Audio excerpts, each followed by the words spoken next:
Good afternoon. Thank you for joining us for the October 8th regularly scheduled meeting of the Montgomery County Board of Education. This meeting is called to order. At this time, please welcome Reverend Larry Robinson, Wall Street AME Zion Church, Tallahassee, to bring our invocation. Welcome, Pastor Robinson.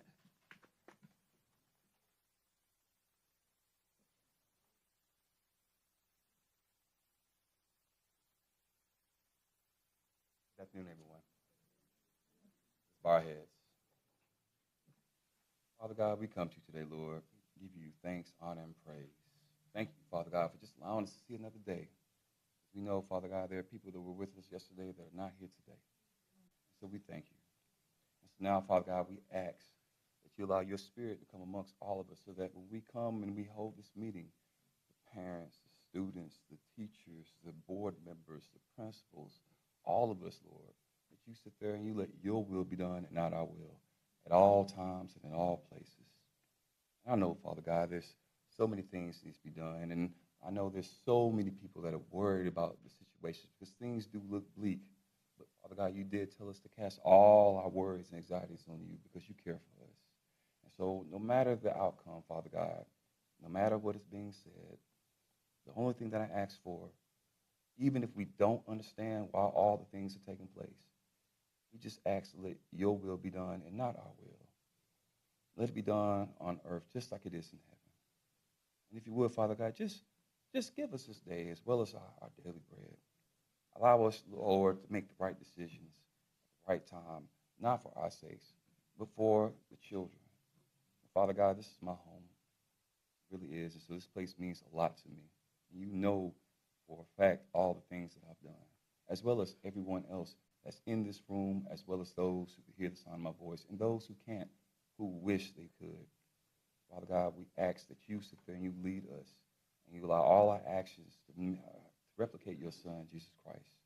Be with us, Father God, at all times and all places, and direct our mouths so that your will be done. We ask all these things, Most High, in your Son. In Jesus' name we pray. Amen. Thank you. At this time, will you please join us, stand for the Pledge of Allegiance?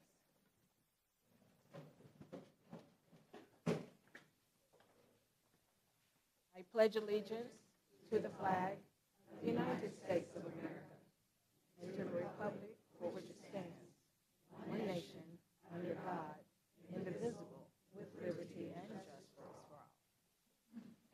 Thank you.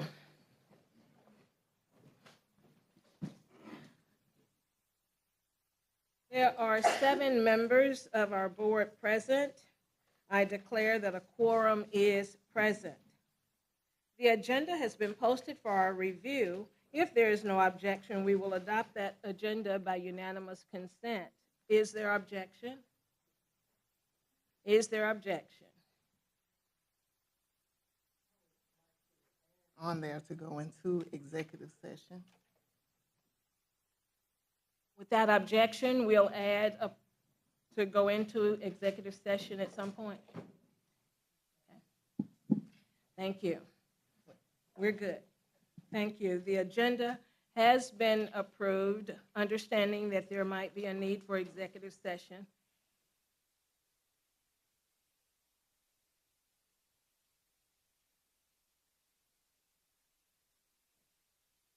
Again, for those who may just be tuning in, I say good afternoon. As a board committed to learning and to serving, we recently had the privilege of participating at some of our local schools in goal setting and public service discussions. I had the privilege of attending a couple of our middle school campuses. I visited with Baldwin Middle Magnet and McKee Middle School. The students were both welcoming and attentive, making the time that we spent together incredibly meaningful.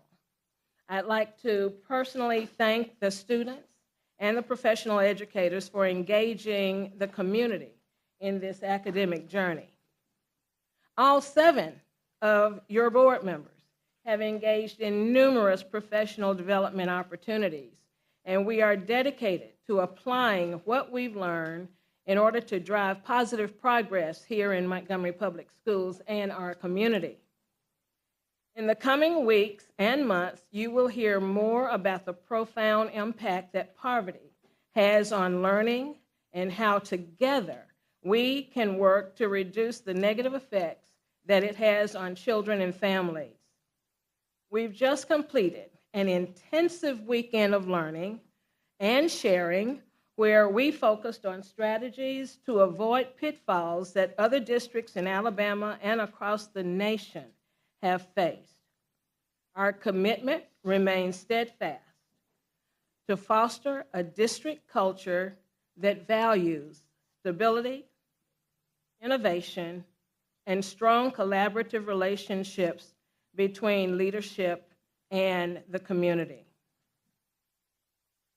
The agenda items that we have coming next include our board recognition. So at this time, we invite Mrs. Jones to the podium.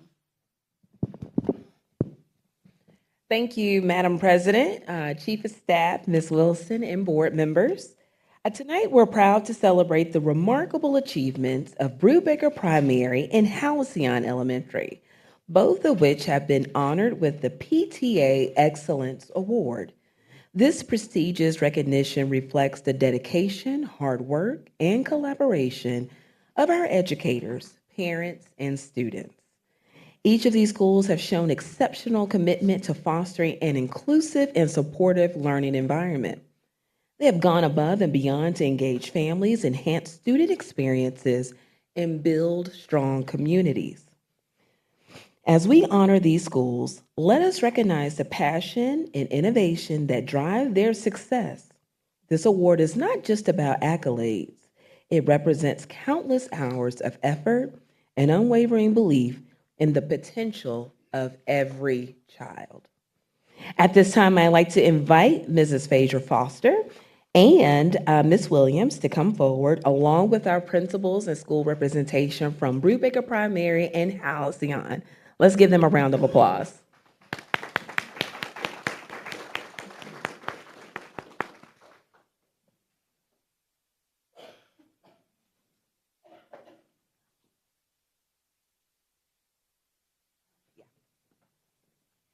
All right, of course, we have our Alabama PTA President, Paula Lyman, present, and she is going to give them these lovely posters that we created for the district, and the National PTA has created banners that will go up in front of the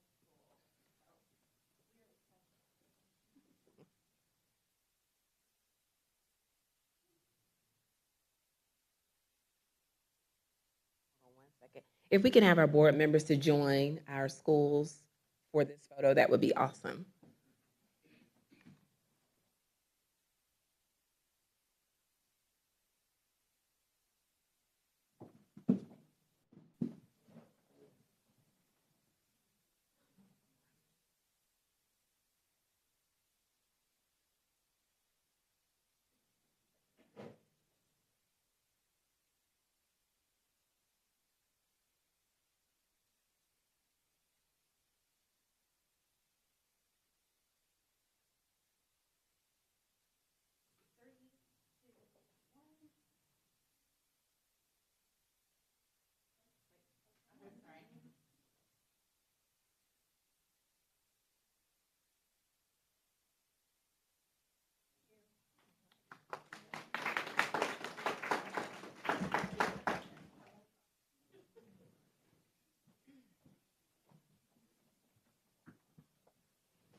Madam President, if I may be granted a point of privilege, please, ma'am. Ma'am. I would like to take this opportunity to express our gratitude to Mr. Arthur Watts on behalf of the MPS Senior Leadership Team. Tonight, Mr. Watts, it would be Mr. Watts's last board meeting. I'm chuckling. He knows why. He is watching. But tonight would mark Mr. Watts's last Montgomery County Board of Education meeting. Though he cannot be here in person due to being under the weather, he is watching remotely. So, to my friend, Mr. Watts, we want to wish you all the best as you embark on your new journey with the Alabama State Department of Education. Mr. Watts has demonstrated a deep commitment to student excellence and a genuine passion for education. He has transformed our approach to financial challenges, ensuring that every dollar spent contribute to enriching our students' learning experiences. Beyond being our financial guardian, he has been a visionary leader, guiding us through the complexities of school budgeting with clarity and compassion. Through countless late nights, Ms. Watkins can attest, Mr. Rudolph, and tireless meetings, Mr. Watts has advocated for our students and staff, ensuring resources are allocated wisely and equitably. His ability to see the bigger picture and think strategically has made a lasting impact on our community. Mr. Watts' dedication to public education exemplifies what public service should be. As a proud product of Montgomery Public Schools, he began his journey with humble beginnings. With the hope instilled in him by teachers, we're now able to celebrate his ascendance to Deputy State Superintendent of Education for Administration and Finance. Mr. Watts, we're proud of you and grateful to your contributions. Personally, I am thankful to have worked alongside you for 5 years and to celebrate 2 successful tax campaigns. Your wealth of educational knowledge has been invaluable to me and to my colleagues. Congratulations on your well-deserved promotion. We wish you every success in this incredible new journey. You will be missed more than words can ever express. And please remember, Mr. Watts, that MPS will always be at the forefront, celebrating your every step. Madam President. Absolutely. Thank you.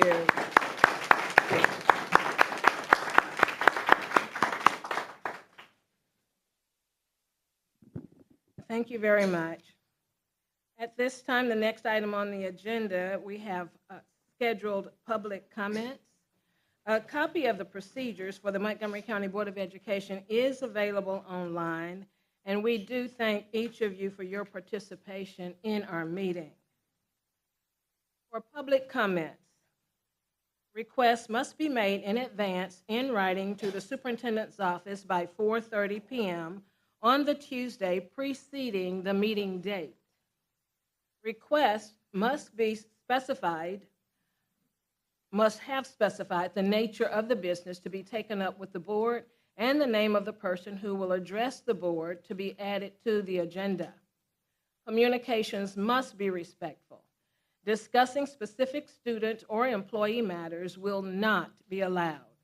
Individuals who have concerns that are inappropriate to be solved in this venue are welcome to seek a problem-solving meeting with the superintendent.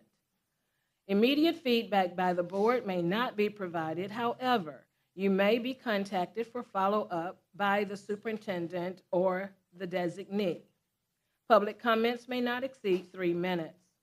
The board chair has full authority to terminate the remarks of any person whose comments contain personal attacks, exceed the time limit, or are otherwise inappropriate. A speaker may be considered disruptive who continues to speak when the allotted time has ended, when asked to stop speaking by the board chairman, or is otherwise inappropriate. If a person fails to comply when asked to terminate comments, he or she will be escorted to their seat out of the auditorium or off MPS property. This is depending on the level of disruption. At this time, we have 3 persons signed up. I will call the names hoping that they are in the audience because 2 of them I have not seen yet. Pastor Jamel Brown. Thank you. Dr. Ashla Roseborough. Welcome, Dr. Roseborough.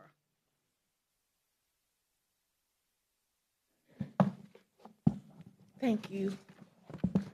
Good evening. As a mother, I stand before you not to discuss my children or their teachers specifically in compliance with the Montgomery County Board of Education bylaws. Out of compassion, empathy, and love for young children, my goal is to illuminate some takeaways from my MPS experience. In Alabama, public school education is not created equally, depending upon where someone lives in the state and even the neighborhood where they are zoned to attend school. This leaves parents to decide if school choice is better. For example, magnet schools are options within the public school system through a lottery system where testing is used as the entrance.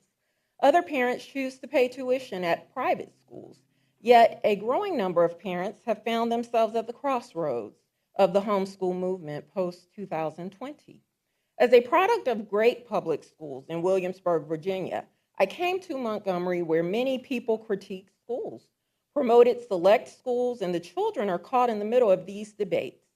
In acknowledging that students do have special needs, including disabilities, even needs for gifted and talented services occasionally at zone schools.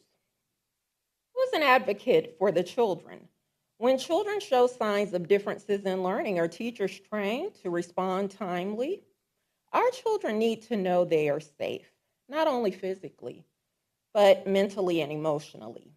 The earliest years of education are critical to shaping the lives of our children who will serve this very community one day in various capacities.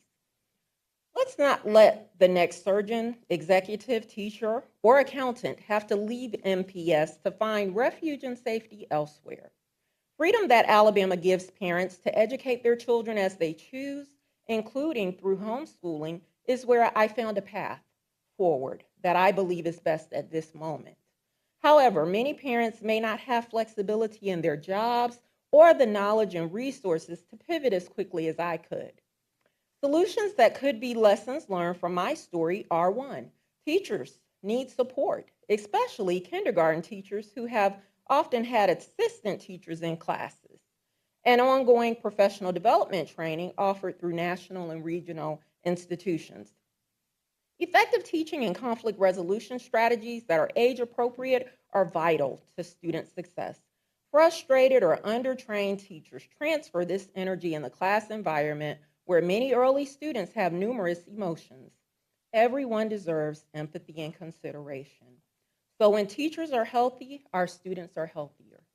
Two, the U.S. Department of Education, National Education Association, and National Association for the Education of Young Children stand together in keeping students in school, with the latter two professional associations writing statements against the suspension of students in K through second grades. Third, is that my time? Okay, thank you. Thank you. Thanks again, Dr. Roseborough. Mr. Rondé Mitchell, did he arrive? No. Okay. Again, thank you. There were no signatures for citizens' comments. Again, thanks to each of our guests for your participation. The next items on the agenda are presented for information. The first is a change order presented by Mr. Glenn Slater. Welcome, Mr. Slater.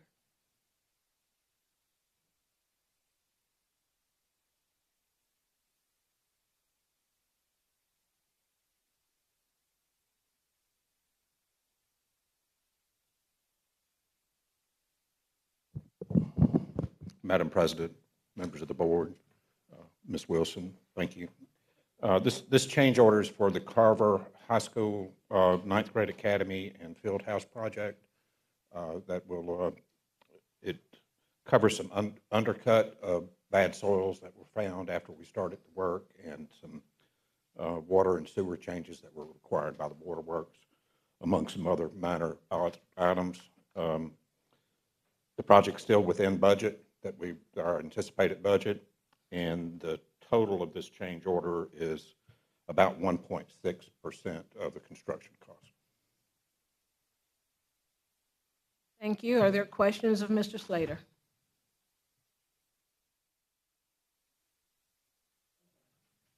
You said dirt, right? I mean, you said Yes, it was, ma'am. is the change of the dirt. Yes. Can you be more The, specific? after they started excavating, they were required to excavate to a certain depth in places for the building pad, for Right. the structure of the building pad.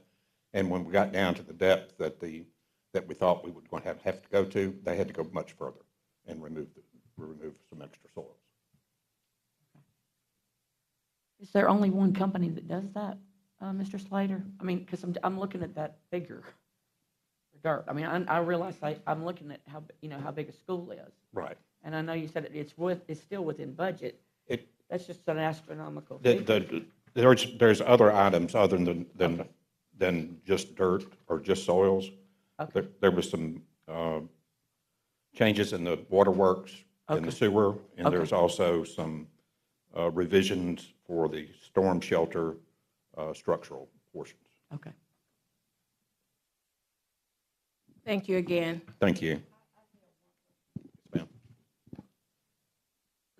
The changes that you mentioned, they were unforeseen? Yes, ma'am.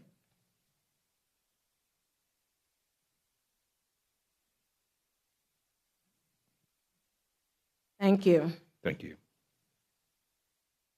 The next item on the agenda will be presented by Dr. Shanice Williams and Ms. Quanteria Tab. We're looking at science textbook committees. Welcome. Good evening, Mrs. Wilson, our Chief of Staff, Madam President, Dr. Coleman, and all MPS board members. This evening, I come to you requesting to discuss the science textbook adoption for K-12. According to the Alabama Code of Science Textbook Adoptions, Title 16, Chapter 36, Articles 60 through 72 states that Alabama must have a formal textbook adoption process. So this evening, you have received the Science Textbook Committee list that we are asking for approval on so we can move forward. In that approval process, we ask principals to submit, we ask all principals, to submit the names of parents and teachers from their schools to be a part of the Science Textbook Committee. From that process, there must be board approval. So tonight, I'm asking for the board approval for that textbook committee so we can move forward with beginning to request materials to be sent to Montgomery Public Schools for the committee to review. After you approve the committee list, we'll send those nominations of those committee members. We'll send them an acceptance letter to see if they want to accept that this task. And then from there, as I stated, we will begin ordering samples of different textbook materials from different companies that are on the state approval list. And then recommendations from the local superintendent and school board. And then in March, we will have to submit the adoption forms to Dr. Jones at the State Department, as well as the superintendent and the board again. So in March, when we present that, we will begin ordering for the textbook company for those approved textbook, adoption textbooks and everything. And then hopefully we will receive those materials in the summer of 2025. So again, I ask for the committee list to be approved tonight. Thank you, Dr. Williams. Thank Are you. there I'm are there sorry. questions? I have a question. Yes, ma'am. There's quite a few vacancies on your parent list. Have the principals gone around a couple of times to We're try to encouraging seek that they in? do go around a couple of times and ask a few parents, but they did submit the teachers' names, and so we, meaning Mrs. Tab, who is the 612 specialist, and myself have asked the principals to reconsider submitting parent names. So I'm just going to assume that at the time that we requested those documents that they didn't have a parent name at that time, but we are going to go back and request that. Yes, Ms. Cloud.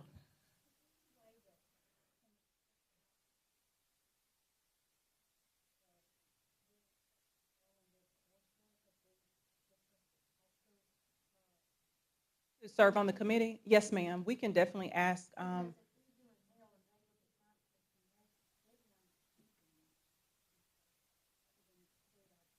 Ms. Cloud, they're asking that you speak into your mic. Sorry. That's okay. Would you please add some high school children that possibly are taking these courses that in high school, like chemistry, that are doing well, that could give you some input into the science book? Because they're the ones that are actually boots on the ground using them. Yes, ma'am, we'll definitely. Thank you. Ask the principal if they can submit, when they submit the parent, if they did not submit the first time, if they'll submit students' names as well. Thank For grades, really, 1st through 11th, since in next year, the seniors will have already graduated. Thank you. Yes, ma'am. Thank you. Additional Thank you. questions? Thank you very much, Dr. Williams. Thank you. Next item on our agenda will be presented by Dr. Gregory King and Mrs. Davina Hill-Johnson. We are looking at the SREB contract. Dr. King, Ms. Hill-Johnson, welcome.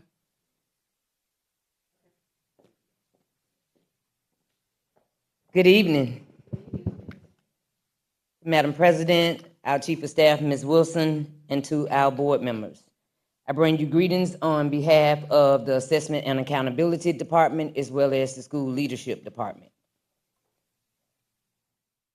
We are seeking your approval for our continuation of contractual services with SREB.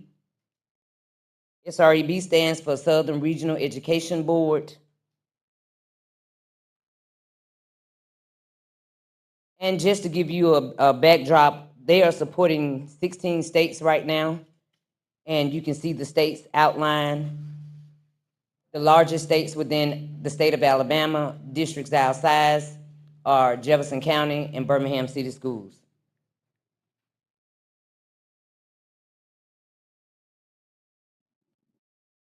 One thing that I want us to take note of is that the schools that they were working with this particular year changed from the previous year because other CSI schools were assigned to another partner.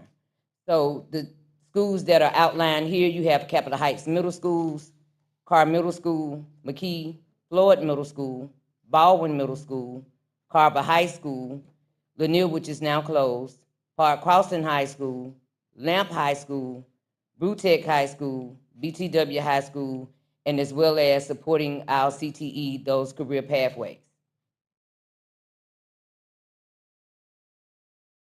Our support weeks that we've identified, we are already pretty much behind the 8 ball. We should have started in September, the week of the 25th, supporting teachers, but we did not get started at that time. That's why this particular ask is a sense of urgency for various reasons. And let me explain those to you.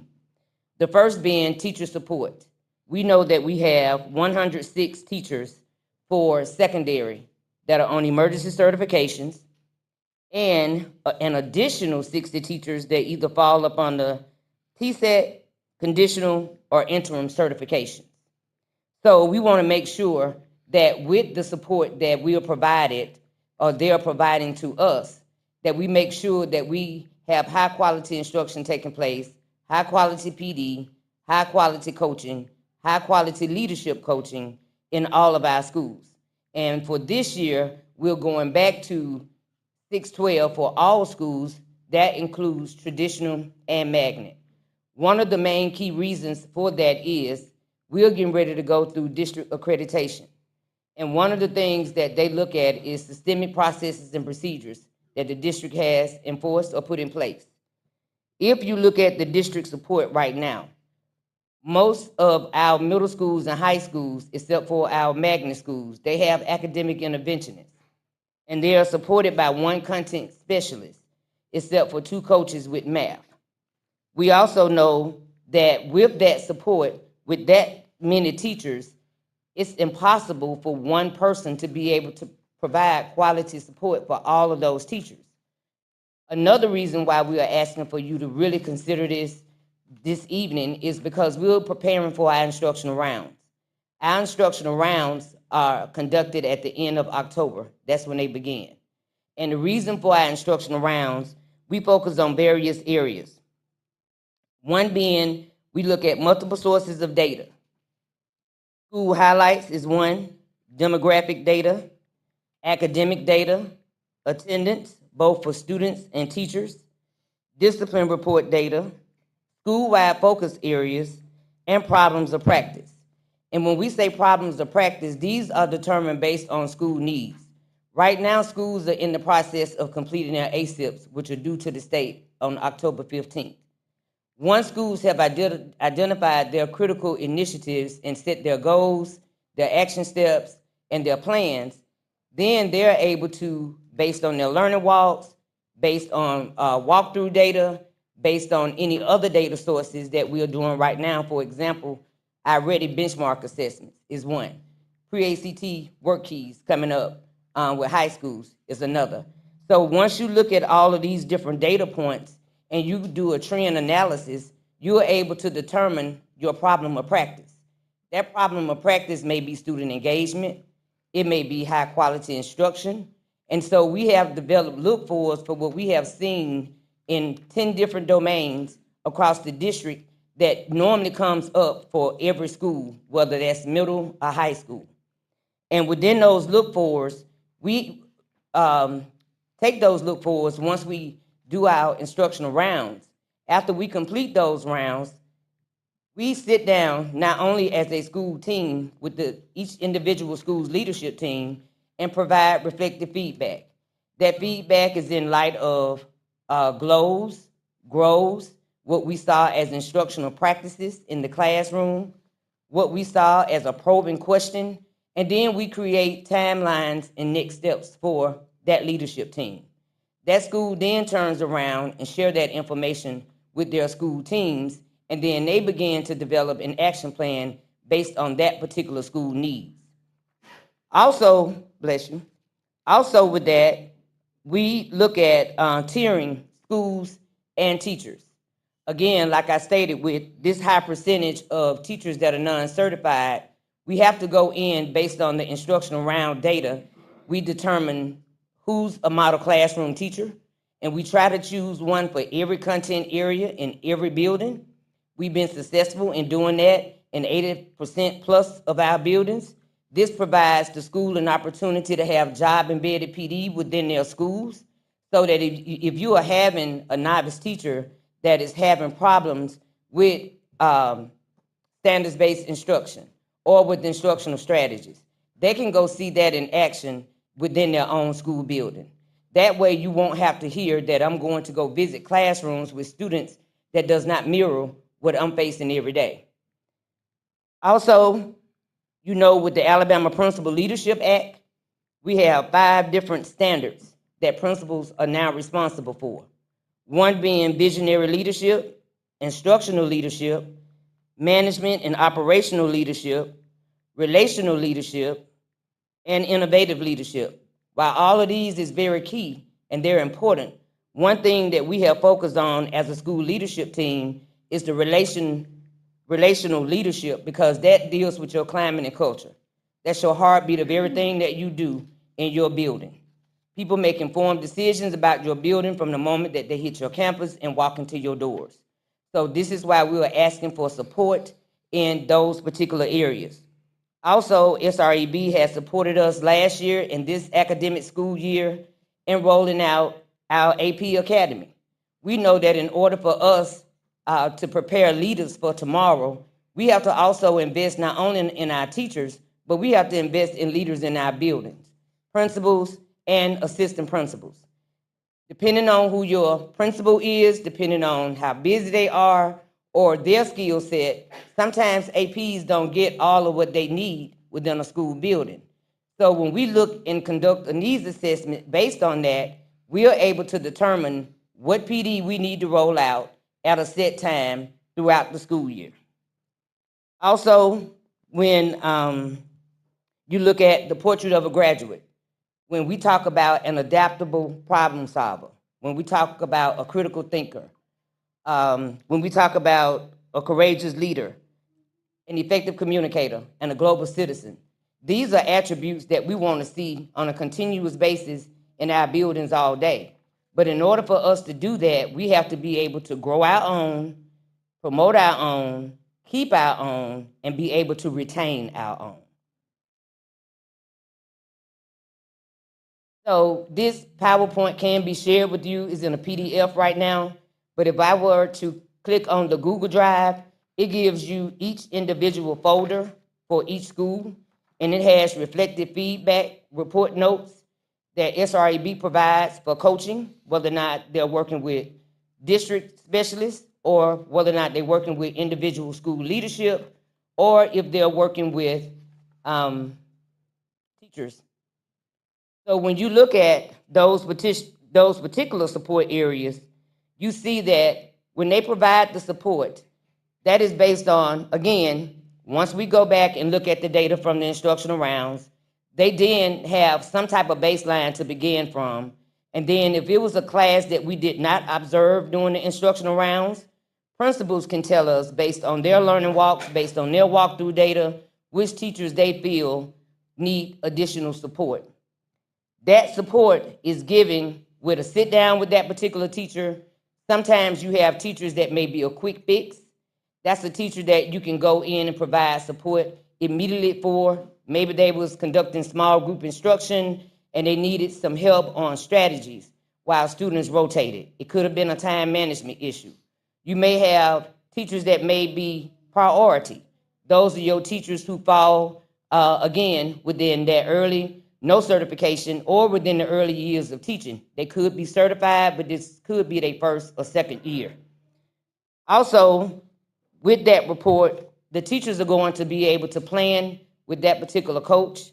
They're going to look at their learning targets, again, based on the standard.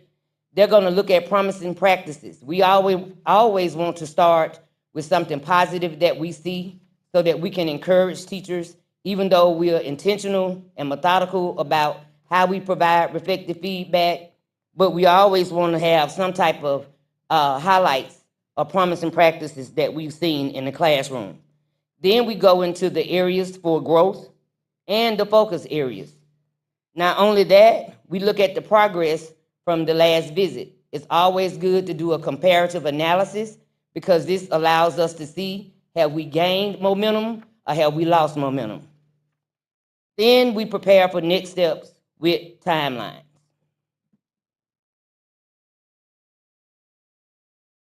And these are all the things that I just went over. Also, SREB, if you noticed, last year, you were provided information based on the instructional audit that was done with our CTE department. And this information was shared with our new director of CTE.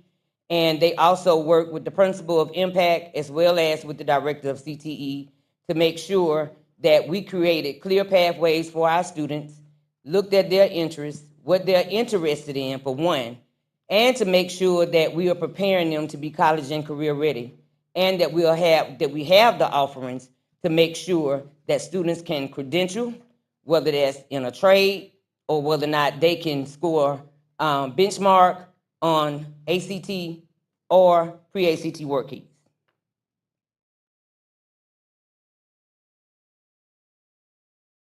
When you look at the coaching days for SREB, you have over 100 and almost 200 coaching days that are available to us. And these are the coaching days that were broken down last year. 60 of those days went to leadership. And again, I just spoke to some of those days were broken down for the AP Academy. We also had 18 of those days, or 16, that was for science literacy and project-based learning support. We had 21 days that was for leadership. We had 41 days that was for math, and we had 2 math coaches, again, based on the need, and 34 days for math as well.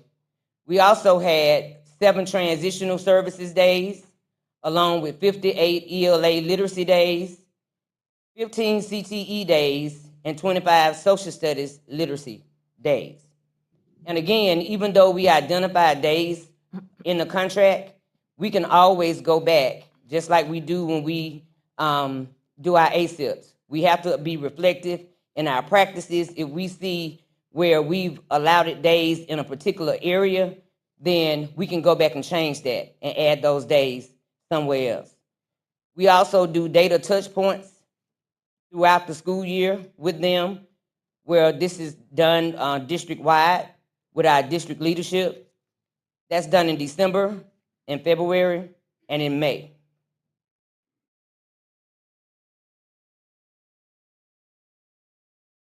Also, when you look at the teacher actions, they had different areas that they looked at for teacher actions. When they first started out, when they talked about clarifying misconceptions, it went from 50% to 58%.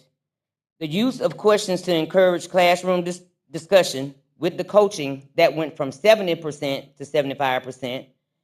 Students are encouraged to use the language of the standard. That went from 70% to 92%, because we want to hear students use the academic language in all content areas. Monitoring students' learning to identify common misconceptions went from 40% to 75%. Encouraging students to think independently to solve problems or tasks went from 45% to 58%. Also, providing guidelines for discussion went from 20%, and it looks like it dropped to 8%. Provides a problem or task aligned to the learning target went from 95% to 100%. And also with those student actions, you see the different data points. Students use the language of the standard when sharing. That's 50% to 83%. One thing that we stress with strategic teaching is to make sure that we have meaningful student discourse in all of our classes, and that we are providing them with quality questioning at a DOK level 3 or 4 in order to be able to make that happen. Students share and explain their work to group members. Class went from 60% to 92%. If you will notice, if you attend any of the instructional rounds with us, you'll see students engaged.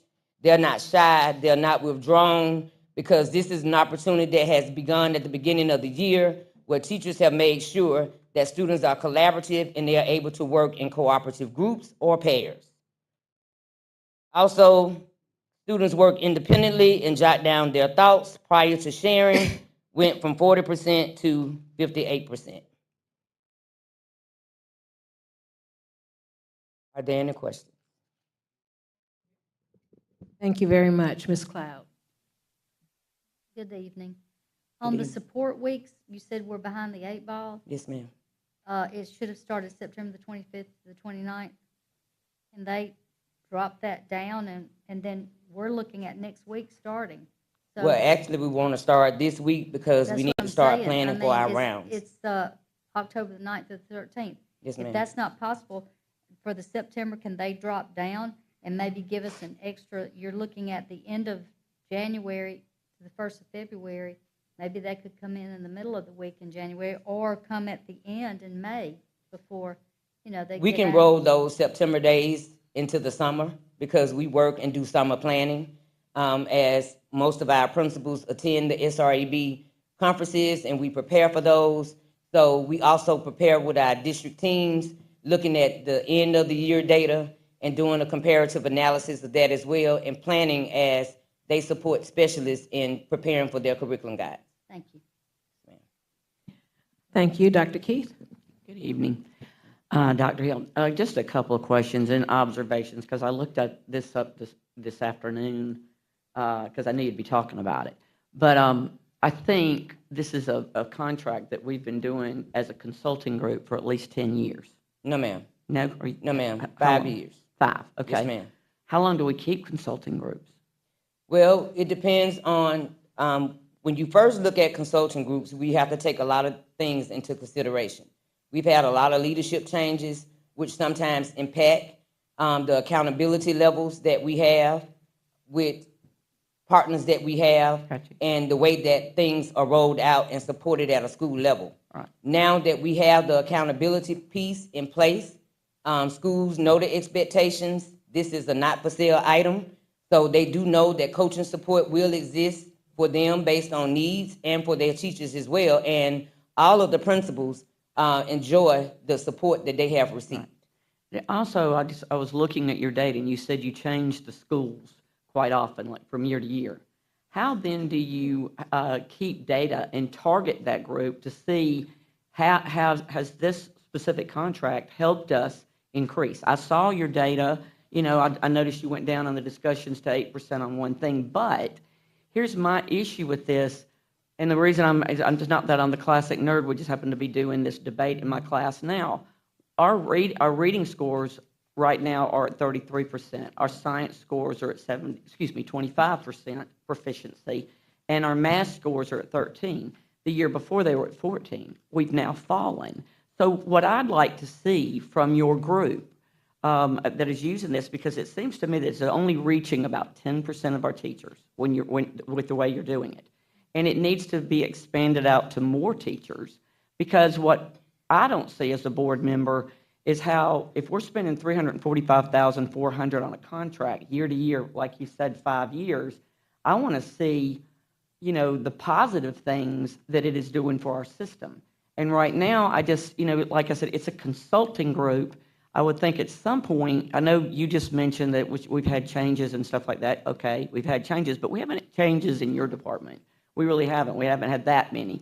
So we should be able to take this as a model and somehow be able to save money to a degree. That's just where Well, let me speak to the changes that I'm referring to. We have had a lot of changes in this department, as well as school leadership, which wasn't a department prior to a couple of years ago. We've had a lot of changes in curriculum and instruction prior to a couple of years ago. So when I first arrived 3 years ago, the contract was only for traditional schools. Right. So again, like I stated, once we conducted the instructional rounds, we saw the need to have the support for magnet schools as well, because we saw a high need of teachers in the magnet schools that needed that additional support. And they did not understand standards-based instruction. They did not understand high-quality instruction. They did not understand how to create those look-forwards. If you have students that are already above and they're accelerating, then you need to be able to take them to the next level. But in order to do that, you have to have targeted professional development to grow you as well. So you have to be equitable in how you roll that out, as far as your PD, as far as your coaching. So when I say that, so that was 3 years ago. So when we changed the contract, we went back and created that systemic process to add all secondary schools. That way we can have a streamlined approach, so we can be one band, one sound, one voice. When we go in, we're speaking the same language. We're able to have dialogue. We're able to have data chats around the same data and create some of those trends that we see as a concern, and then develop a plan. Also, when you look at the proficiency, we also have to look at what the state gives you credit for too, and that's growth.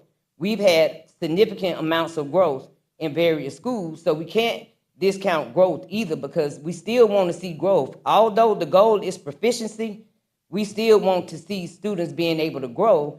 And so when we are able to look at that data and break down those bubble kids, those students that may not be proficient, this is an opportunity for us. If we're investing in our teachers and in our leaders, then they're going to know, what do you do in a classroom when you have 22 students and 7 or 8 of them are special needs or EL students? And how do you differentiate instruction? How do you break them out in small groups? How do you plan for learning for them? And I get that, and I'm not against the program at all. Like I said, I just see it as a consulting group. You said 5 years, and then I counted the weeks. You have 12 weeks, 12 schools. That's a lot of money for just 12 weeks of school. But no, this is 18 schools, with 17 now. I just counted from what you had. Yes, ma'am, but that was because of, again, I got you. Okay. A change in leadership, and so we had to pivot. And so those days that we have those as rollover days. Okay. That's why we have been able to plan up until this point with those rollover days, pending the fact that we are requesting a sense of urgency and you all honoring this contract with them, so that we can start supporting the schools and the classroom as we should. And just not only them as a consulting group, they provide coaching, professional development. They provide an array of services. So they're just not a coaching consulting firm or a consulting firm. For next year, you mentioned something about how you can go to principals and get a comparative analysis. Mm-hmm. Is there any way we can get data on this so that, I just want to see the increase. Yes, I want to see that, especially with, you said the principal could let us know, or you guys know, right? What teachers need this or what teachers need that. And that would be very helpful in deciding whether to move forward with the contract. But I thank you, you've done some great work on this. Yes, ma'am. And it is more than 10% of Okay, good. teachers that they're touching. Okay. I think your last response was a good bridge, though, and I would like to follow up on what Dr. Keith is talking about. I think it is important that we look at growing our own, and you did mention that in your narrative, but this is basically rhetorical, for something for you to consider. Are we tracking the growth of our teachers such that we know who we're going to call on to be those mentors, those coaches, et cetera, et cetera? And basically, that's food for thought. Yes, ma'am. We had two hands, Ms. Cloud. Okay, this is a two-part. Thank you for helping these non-traditional teachers that are those soft skills that a traditional teacher goes through college and gets with their lab work and thing. That's what I'm concerned about, is those, for a better word, those emergency teachers. We want to grow them. We want them to be good, solid teachers in MPS. So I'm wanting that to be a real focus for y'all, for those teachers that have a degree in something but not necessarily a traditional degree. And that's it. Yes, ma'am. Thank you. Thank you, Ms. Watkins-Smith. Thank you, Ms. Johnson, for all of that. And my questions may be similar to what other board members have said, but I would say you hit on a lot of good information that really shed light on what that process looks like when it's implemented and executed in those schools. One of the things that I heard asked was, tracking the growth. And I'm wondering, as we're tracking the growth, are we, what's being done or put in place so that we can retain those teachers? Because if we lose them, then we end up losing a lot of that knowledge and the money and the resources that we paid into them. So I wanted to know if there was maybe with the teacher academy, if that information is transferred to them, so when those teachers come in, there's like additional support to also help them grow. Like we say, double dosing. Right. So in this case, is there like a double dosing? And if that information is shared with the teacher academy that we have? That's the first question. Yes, ma'am. We have not done that with the teacher academy, but one thing that we have done, when you look at the amount of teachers that they work with, and that's why I say when we talk about working and creating those model classrooms, a lot of those teachers have moved on to other different promotions within the district to be able to turn around and support other teachers, whether that's academic interventionists or some other area. So not only are we just looking at our novice teacher, but we're trying to make sure that we grow those teachers who already have the skill set, but they just need to sharpen their saws. Okay, and doing our best to keep them with us so Yes, we ma'am. don't lose them. My other question was, in addition to, and we touched on the retention piece, but where do we see, are there any additional challenges that you all see out there as you're doing your walkthroughs that maybe you would like to just share with the board when, so that we'll know if, when we get to the financial pieces, Right. where to put that additional support financially for you all? We need more support with management. We need more support with behavior interventionists in schools.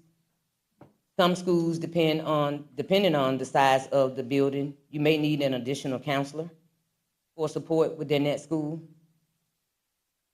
Okay. Those were, and one of the other things you mentioned when it was brought up about the changes and the consistency, you mentioned that there were internal central office, I'm trying to find the right word to say. There were central Changes. office changes. I do know that and just to share this with board members and for them to keep this in mind, it's a good thing we are moving in a good direction, so kudos to you all's department. But remember, we're on our third curriculum, Chief Academic Officer, and every time we get a new one, we have to start over again, but it's good to see now there's a system in place. So regardless of what happens, that system continues to move in the direction we need it to move in. So Thank you all for your hard work. Thank you. And one other thing that we would need is in incentivizing teachers.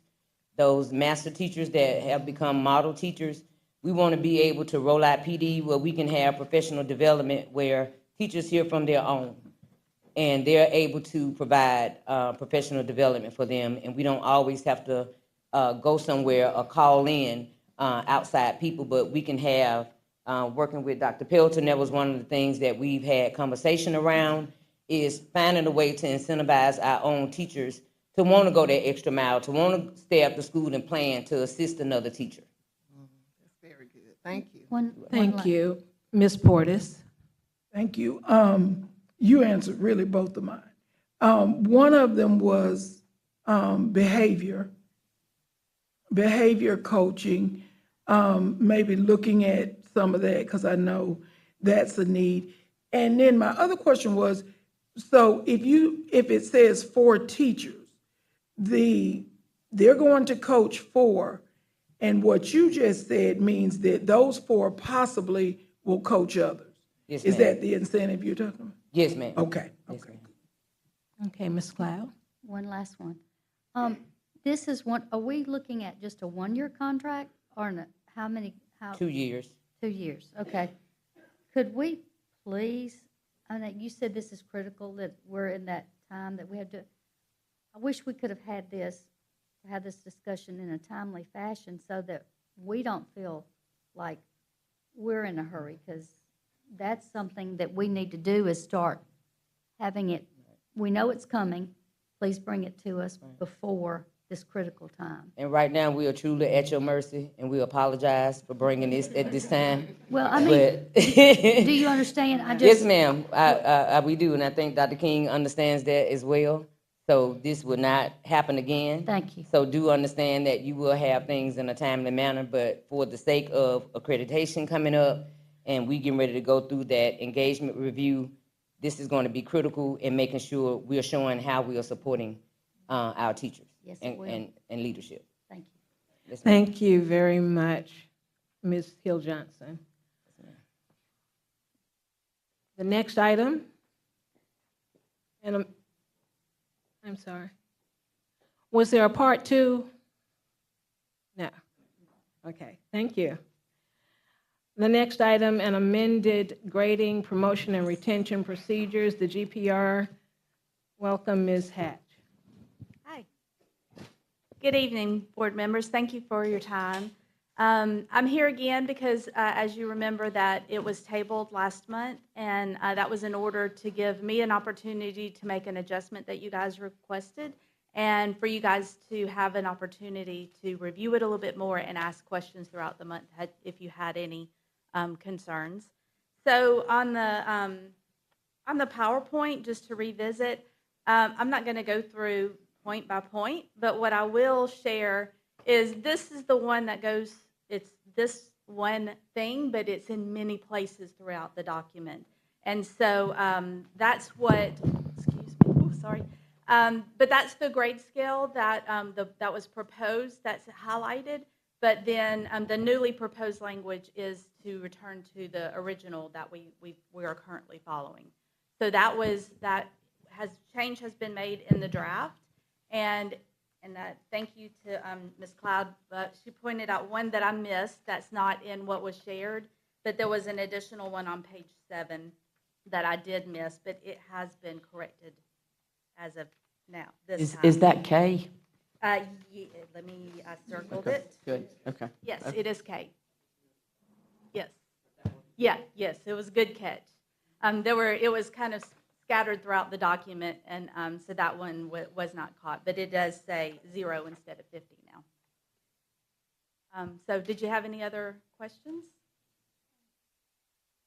Yes, go ahead, Ms. Portis. On D, Yes. it says with the district's MTSS process, which we know reteaching and retesting comes. But I was wondering about this language. It says, once reteaching has occurred, teachers are expected to reassess the student's knowledge. The new grade earned will replace the previous grade in order to accurately reflect the student's current level of standards mastery. So if I'm a teacher, how many times do I do that? That is an MTSS process, and I'm not the MTSS Yeah, person. 'cause MTSS So there is not, it's according to what the state guidelines give us and whatever is in the code of Alabama regarding the RTI MTSS process. But I don't know that there's a specific number. There's not. In there. But it that's- does say reflect the student's current level of standards mastery. So does the student have to get to mastery? Madam President, if I may. So the MTSS process is a tiered process. And so what Ms. Hatch is referring to when we reteach and reassess, the student may continue to still be being retaught at a tier 1 level. So if a student continues to struggle, sometimes students unfortunately may score worse. We know that now it's not just a reteach, assess, reassess, but it's more of a tiered support. So now we're moving into a tier 2 portion of MTSS, which is addressing skills that might not be at grade level. And it might not be a situation where you can just reassess, but now you're looking at interventions to support the student at the deficiency that they're at. So it's a little bit more than just a reteach, reassess, and we don't want to keep providing a reassessment when we're not addressing the student's needs. And that was my concern, exactly, she knew. Because if you keep reteaching and keep retesting, that might not get you anywhere. So that makes perfect sense. Yes. So you would take them to another tier. Yes. Thank you. Are there additional questions? Thank you very much. When will this, if once approved, because I know we're in the middle of the year, when are we looking to implement this? It's actually a good time because it's right at the end of the 9 weeks. So then it would go into effect for the second 9-week grading period. The administrators have been told to follow what's in place until something new comes along. Thank you. Now we invite Ms. Pamela Watkins to give us our August 2024 financial statement.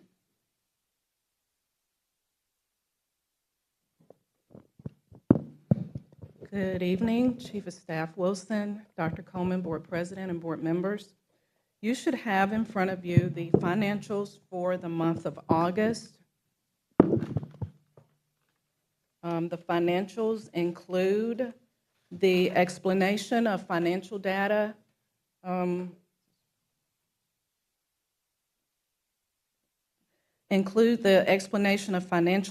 which is an explanation of the state of financial condition written by the CSFO.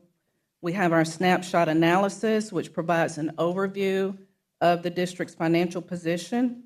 You should also have your general fund balance recap, which provides a breakdown of our general fund balance, and we'll go through each of these. The monthly budget percentages, which shows where the district is percentage-wise as it relates to the budgeted revenues and expenditures. We are currently in the 11th month. August is the 11th month of the fiscal year. So our percentages should be around 91.67%. We also have a monthly and annual comparative statement of revenues and expenditures, which is a comparison of our monthly expenditures and revenues at the same period during fiscal year 2023. We have a statement of cash flow, which shows our inflows and outflows by month, expenditures and revenues for the fiscal year 2024. And then the pie chart, which provides a visual of that, and our F reports, which are reflective of the financial information that we're required to upload to the State Department each month. Briefly, as it relates to the explanation of financial data, a couple of things I do want to point out. This is for August, however, we have ended fiscal year 2024. And as we stated last month, and I'll mention again that we have expended all of our ESSER funds, which is good. And so for fiscal year 2025, the district will be adjusting to operating without the influx of those funds. In the explanation of financial data, You'll note that in one of the paragraphs, it mentions that during the month of June, we adjusted the general fund for $17 million and transferred those funds to our capital projects funds. The reason for that is, of course, this year we started collecting the ad valorem tax. 50% of those funds have to be allocated towards capital expenditures and 50% for instructional and student services. So 50% of that budgeted amount would have been $17 million, and those funds were transferred during the month of June. In that explanation also, as of August, we're also supporting the VOCR project, the Managed Capital Program. So as of August, we have transferred $32.5 million from our general fund to the VOCR Managed Capital Program, and then we also have paid over $15.5 million in prior years. So as a total, we have currently over $40 million that have been transferred to the VOCR Managed Capital Program out of our general fund. Next, we have our snapshot analysis, and you'll see that on the monitor. The snapshot analysis is really just an overview of our financial condition, broken into 4 areas. You have our budget, our general fund, which is our budgeted to actual, and you will see that as a percentage of revenues, we're actually at 99.8%. That is due to the fact that we have received an influx in the month of August and special appropriations from the state that we have until the end of fiscal year 2025 to expend. You also see that expenditures as a percent of budget are actually at 100.78%. The reason for that is that we have done additional transfers during the fiscal year to our reserve accounts a little bit higher than what we initially budgeted. We also have a comparison of our local revenues for fiscal year 2023 compared to 2024. We have a comparison of our total payroll expenditures for 2023, August 2023, compared to the current August 2024. We do note that those are trending a little bit higher. However, that is reflective of the 2% state mandated increase from one year to the next. And then you'll see that our general fund balance as of August of 2024 is $100,159,000, a little bit close to $12 million higher than last year. And we'll talk about what that amount is made up of. If you flip over to the general fund balance recap, so although we have $100,159,481 in our general fund balance right now, a lot of those revenues are restricted. For example, transportation, state foundation funds, our OMI funds, the charter school supplements, and then those special state appropriations that we received in the month of August. So those funds are restricted to special fund sources, meaning that we do not have flexibility in spending those funds in ways that we choose. What we do have is you'll notice our local general fund balance is at $72.6 million. And that is it for our financial statements for the month of August. Thank you. Are there additional questions? Thank you, Ms. Watkins.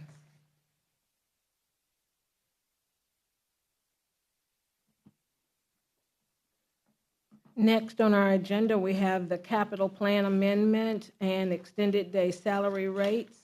At this time, we welcome Mr. Chad Anderson on behalf of Mr. Watts. Yes, ma'am. I'll speak to the capital plan portion. I'll leave the other piece to Ms.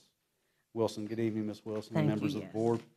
A spreadsheet was provided of a priority project list based on the Volcker capital plan that was presented several years ago and approved.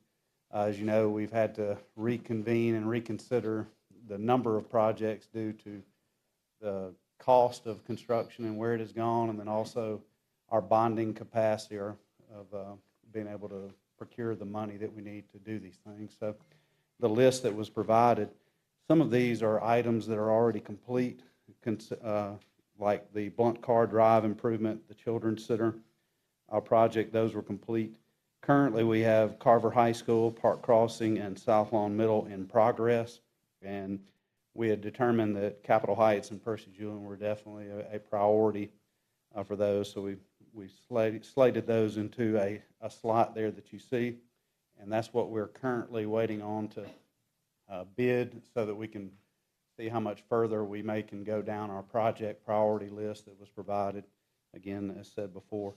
Currently, if trends continue the way they're going as far as construction, the next project on the list that would be available, the funds would be available to complete, would be the athletic improvements for JAG High School. Questions? Thank you. Are there questions of Mr. Anderson regarding our capital plan? Yes, Ms. Just Portis. one. Is Flowers on the list? We don't have the funds based on those trends yet. That's why we're trying to let Capitol Heights and Percy Julian bid first. And then based on that, that's where we would look to see what projects we could complete further down. What was provided was the next project down that if the trend continues with the bidding that we've seen, that would be what we would have available funds to complete. We would not have the funds to complete the Flowers project at this time. But we've already paid for the power washing that's coming, right? You remember you said that there's a product that you're using that's taken care of already? Yes, ma'am. For all the Yeah, buildings? yeah, Okay. we'll pick back up in the spring. We've completed about a little more than a third of the schools, and we'll pick back up in the spring to continue that application that we have on there. But the horizontal surfaces have all been completed. This would be the vertical surfaces on that. Thank you very much. And were there additional questions? I did misread earlier. The extended day salary rates will be presented by Ms. Pamela Watkins.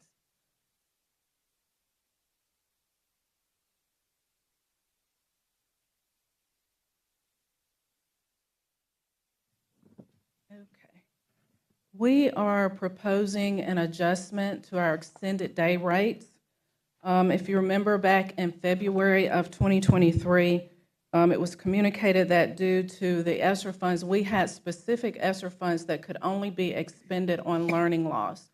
And so the rates for teachers at that time was $25 an hour, and we proposed an increase to $50 an hour for extended day for our teachers, which was comparable to districts in the surrounding area.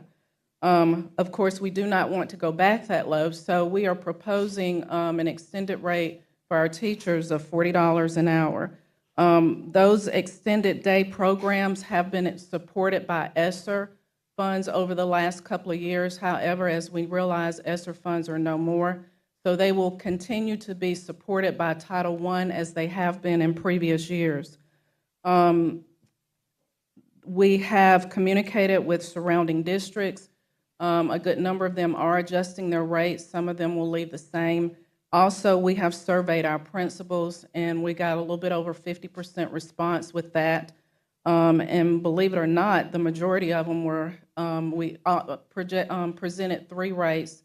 The majority of them went with the lower rate, but we're going to kind of hit in the middle and recommend the $40 per hour for our teachers and adjust the other rates accordingly. 40. Are there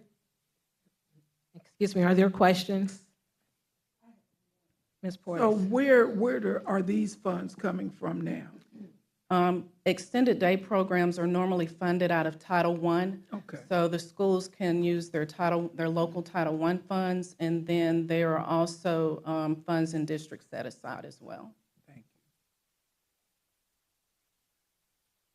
No further questions. Thank you, Ms. Watkins. The next item is the district strategic plan presented by Ms. Jamie Wilson. Ms. Wilson. Madam President, members of the board, as you know, in September, Dr. Brown presented an overview of the strategic plan. This evening, I would like to try to dive a little bit deeper into the strategic plan and attempt to answer some of the questions that were still outstanding in regards to the strategic plan. I don't have a clicker. Are you going to click for me? Excuse me.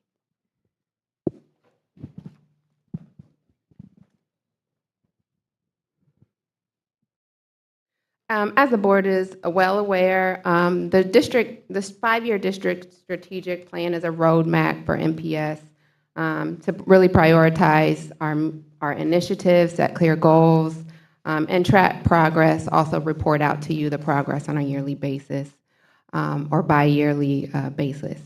It's vital that we move forward with our district plan. Our district strategic plan is going to drive pretty much everything that we do as it pertains to district continuous improvement, our building ASIPs, and this year our accreditation. Also, we want to stay compliant with House Bill 500 and state mandates that we have that, again, the district plan will drive. I just want to overview some of the process that we go through to start our district strategic plan. So in the spring of 2023, we began to develop a process. We partnered with Hanover Consultant, which is a K-12 consultation consultant that supports districts across the nation in district strategic planning. And so we had a committee that was comprised of board members, superintendent, various directors, cabinet members, executive directors, specialists, certified classified community partners, and parents. We met several times, and I just gave an example of the group norms that we agreed upon, and when we started each work session, we would review the group norms. This is just an idea just to show you of the different work that we participated in Workshop 1. In Workshop 1, we were trying to develop a revised mission and vision. We worked in groups, and we talked about the clear the goals and values of the district, and we tried to capture them in one statement. So what you see is just a picture of the different examples of missions that we first came up with, and what's circled there is the new mission. In partnership with our families and the community, Montgomery Public Schools will ensure each child has the unique opportunities and learning experience each needs to excel academically and socially in school and beyond.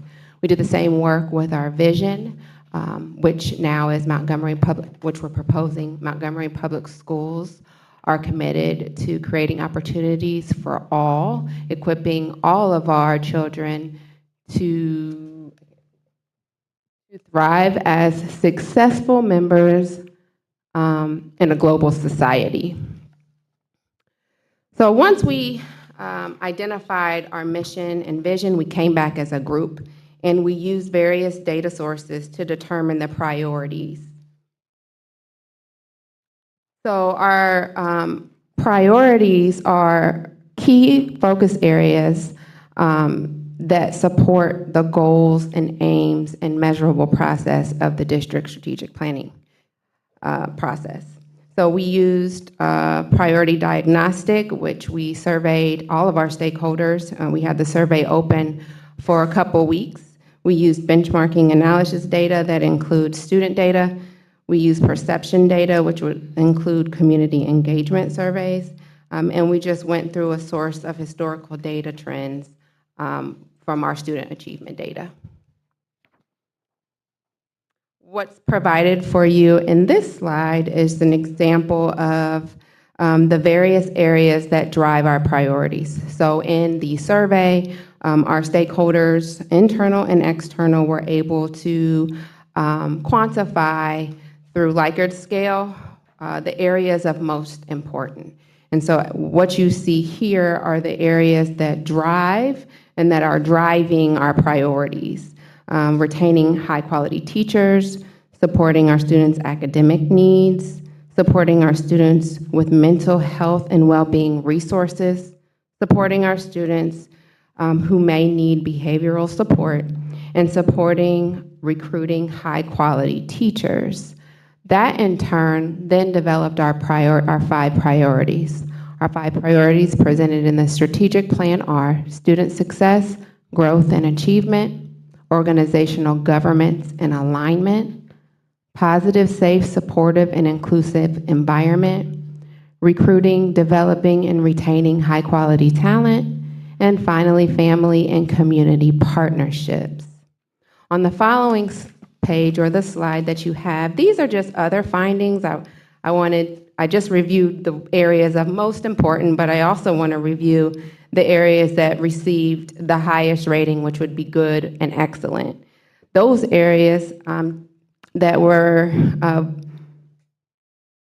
identified in the diagnostic from the survey are providing safe learning space for students, keeping our schools clean, using technology effectively in the classroom, setting high expectations for all students, and making all students feel welcome at school. So we celebrate our staff and our community on the areas in which we're performing well based on the diagnostic. So not only did we use perception data to drive our district strategic plan, but we also, of course, use student data that varies across different levels, trends over time, performance disparities, and we leverage those with both in-house, so district data, and state data. These are just snapshots, infographics of areas, because if we showed all the areas that we looked at by grade level, the pages could be quite thick. So this is an example of how we were able to develop an aim and a suggested goal based on our data. As you can see, we're looking right now at math and reading proficiency, and the chart is comparing our participation versus the actual proficiency. So obviously, we definitely need to increase math and ELA proficiency rates. The suggested goal, which is supported in our strategic plan, is that Montgomery students will have a proficiency rate of 45% in both math and ELA. Over time, this is about a 7% increase of academic growth. And we like to see districts like to see between 3 and 10% of actual percentage growth. This does not equate for the number of students, but the percentage of the total students taking that assessment. And then the following also was used: college and career readiness, or CCR. Data has increased from last year to this year. We want to wait for our actual report card to be posted so that we can celebrate. But the suggested goal based on the trend data is that by 2029, Montgomery County students will have a CCR rate of 70%.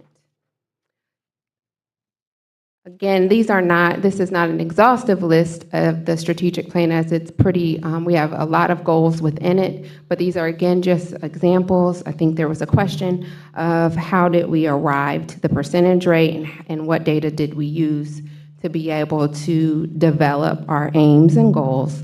And this is just another example. We've used access assessments and also teacher experience to look at how we're retaining our students. Our teachers, I'm sorry.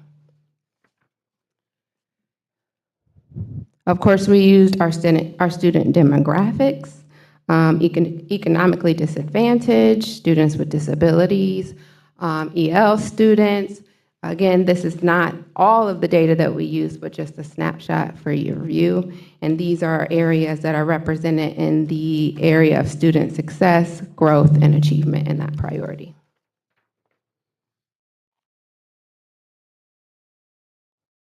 So after we have developed the strategic plan and have presented it to you, our next step is for approval. And then following that step, what we are going to do is to develop action plans. District strategic plans over 5 years are what we call ambitious goals. And so we want to make sure that we set high expectations, but also we want to achieve those. Those goals are 5 years out. And so what we need is a one-year plan. And so after we're able to get our strategic plan approved, the next step is then developing and implementing action plans. Action plans are similar to what we refer to as ASIPs, which is school improvement plans. The district also has a district continuous improvement plan that we have to provide to the state, but the district strategic plan drives all of those things.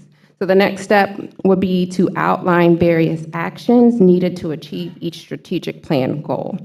We'll identify the responsible staff and departments. We'll create a timeline for completion and the required resources and funds.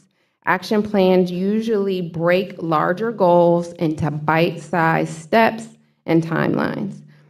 My recommendation is that the board allow us to present at work sessions along the way and various goals that we have made movement in. And then each mid-year, my recommendation is that we have a mid-year report based on the action plans.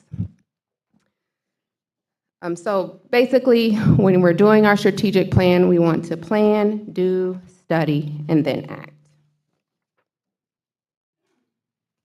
This final plan is a sample action plan, and this is what we would do every year. We would include, obviously, a sub-goal or a one-year goal, but what's important is we want to break down that ambitious goal into digestible parts so that we don't lose traction on where we're going.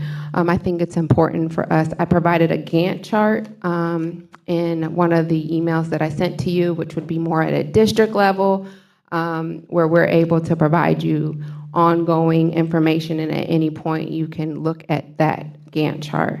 But also, again, I strongly suggest reports out to you at work sessions so that you're able to hear from us and ask questions. I also want to point out that our district strategic plan is in fact a working document. So at any moment, if we reach the 5-year goal in 1 year, we will come back to the table, readjust our priorities, readjust our aims and goals, and continue on with the work. So this is just one iteration of it, but it is a working document that we definitely will not allow to just sit and pick up dust. Thank Thank you. you. Thank you very much. Are there questions of Ms. Wilson? Yes, I have a question, please. Okay, Ms. Cloud. Thank you. Ms. Wilson, this is a wonderful plan. I see where you're going, but for the purpose of the HB 500, what we discussed, I gave you a copy of it. If you'll look in section 5, number 1, you've got in your sample monitoring plan your budget and resources, but the law asks you to have assigned staff in the plan and financial implications. They're really looking at the ad valorem tax, but it would be good for you to show the federal, the state, but the ad valorem is really what they're wanting you to see. That's got to be in there because that's part of the law that they've put on us to accomplish. So that's the only question I have, because once we don't give them that, then we're out of compliance of the law. So I'm just asking that you consider maybe what these pieces, which ones would be associated with ad valorem, what would be associated, and it can be more than one funding source. But we have to show that we're being good stewards of tax dollars to show them that we're doing what we said we would do with the ad valorem tax, and we have to kind of focus on that. Thank you. I have a comment. Is Senator Hatcher still here? Did he leave? Because he would be the person that could make sure that we are going in the right direction with that. Yes, we will make sure that we do, both things. And we definitely, before we report anything out, we ask. That is the first step in making sure that we abide by all of the guidelines set in the House bill. Thank you. If we didn't have a law to follow, they're not asking us to consider it, they're asking us to do it. Thank you. Madam President, I'd like to say one thing. I want to just comment. Yes, Dr. Keith. To Ms. Wilson, I'm glad you did a deeper dive and explained over and over that it was a working document and can change at any time. The back page, the sample page, was really helpful as to far as breaking it down to us as a year by year, because I think before we were looking at a 5-year plan, and sometimes you're thinking, am I going to be here? Or are you going to be here? That, you're not looking at the long range. And for you to break it down as a year to year, and, even the 6 month, the deeper dive was much more understandable. So thank you. Thank you. Are there other questions of Ms. Wilson? Thank you very much. The next item is delegate selection for the Alabama Association of School Boards meeting in December. We qualify for 5 delegates and 1 alternate. The delegate assembly will be held here in Montgomery, December 5 through 7. All 7 board members are registered for the conference. Since our bylaws are silent on how to select our delegates, there are a few ways that we can accomplish this goal. Each of the 7 representatives can choose to speak tonight to express interest in serving as a delegate, share your interest in why you should be considered, or you might choose not to serve as a delegate. Members may discuss their availability, their experience, and/or their willingness to serve. And/or the chair can entertain a motion from a member to name a delegate, and the board will vote. Again, 1 member may wish to not serve as a delegate, and the remaining can serve, and we would select our alternate. What is your pleasure? Madam President, I would like to be the one that decides or says I would like to bow out and gladly give it up to anybody else on the board. Thank you, Dr. Keith. Ms. Cloud? She beat me to it, but that's all right. No, thank you. Okay, well, we do need an alternate. I'll be glad to be your alternate. Thank you very much. That was very easy. We do have our delegates, and I think, yes, we will vote later to approve. So I guess I should say that we are sending as delegates. We will start on this end. Ms. Portis, Brenda Coleman, Cassandra Brown, Claudia Mitchell, and Erica Watkins-Smith, with Dr. Lisa Keith as the alternate. Yes, are there questions? May I ask what a delegate does? Oh, you will definitely have an orientation, and you will receive you will receive information prior to December. We will take care of you. Are there other questions or discussion? Thank you very much. Excuse me. The next item on the agenda is the naming of our interim CSFO.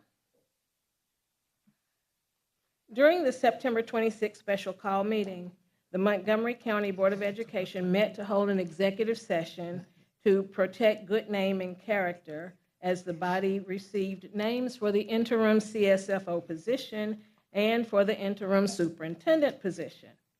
During discussions at the open meeting, it was moved and seconded that we accept the name of qualified candidate and move into contract negotiations. It is my distinct honor to report that Ms. Pamela Watkins was unanimously supported as that candidate. Is there discussion? It more like a comment. I'm just so thankful for all of her service. I mean, she's done a yeoman's job at helping with Mr. Watts and keeping us going, and I look forward to working with you. Thank you for those comments.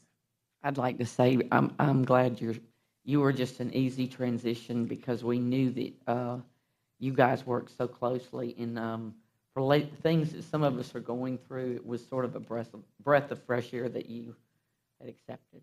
So thank you. Okay. There have been a couple of concerns about the agenda and the amendment.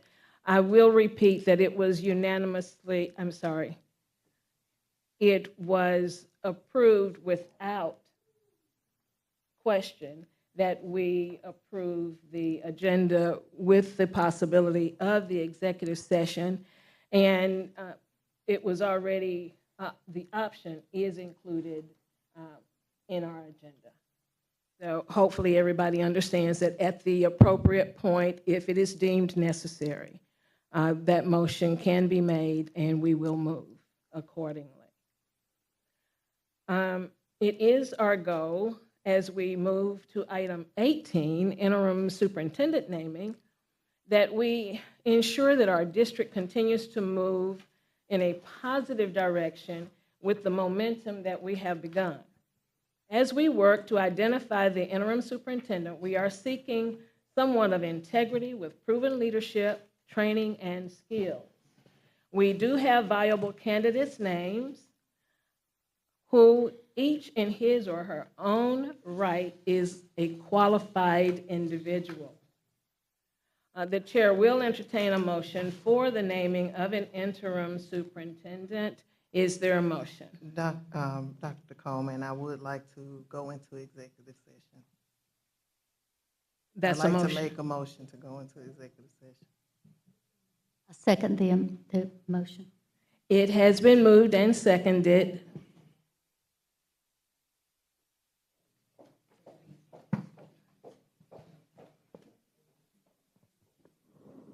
Madam President, if the board wishes to go into executive session, the board member making the motion must state the reason for that executive session. Thank you for that. I'd like to go into executive session for good name and character. Thank you. Do be reminded that discussing candidates' good name and character will take place only during an executive session. No votes will be taken. Votes will be taken only during the open portion of this meeting.